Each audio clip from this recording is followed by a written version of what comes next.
This is In Case You Missed It, our national news recap for the week ending January 25th, 2019. Pretty much like everyone expected, Health Canada's new Canada Food Guide calls for Canadians to include more plant-based foods in their daily diets and dial back their consumption of meat and dairy.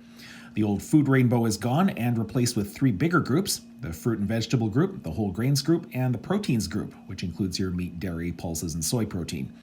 Check out our websites for response from across the industry, and you'll also hear more details on the latest episode of our podcast, Between the Rows.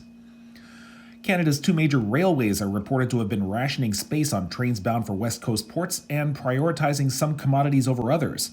Which ones? Well, according to Reuters, shipper notices show peas, lentils, pulp, and paper were among the losers in that decision.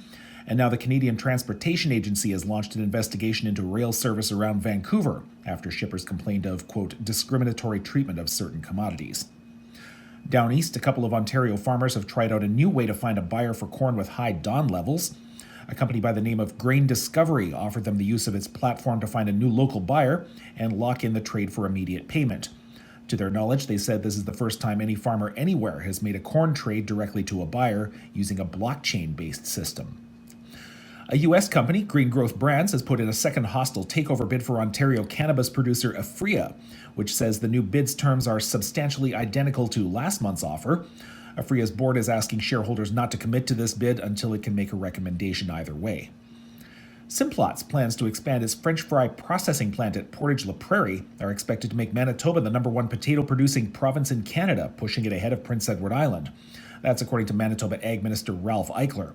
Now, PEI will probably still have more potato acres in 2019, but Manitoba's overall production to meet the new plant's demand are expected to help put it over the top.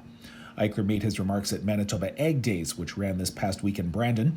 You'll be able to find more coverage of this year's show in the Manitoba Cooperator and on manitobacooperator.ca. And here's Thursday's chart for Chicago March wheat, which dropped down somewhat off a 5-week high, reached on expectations for improved export demand based on an outlook for lower supplies from Russia.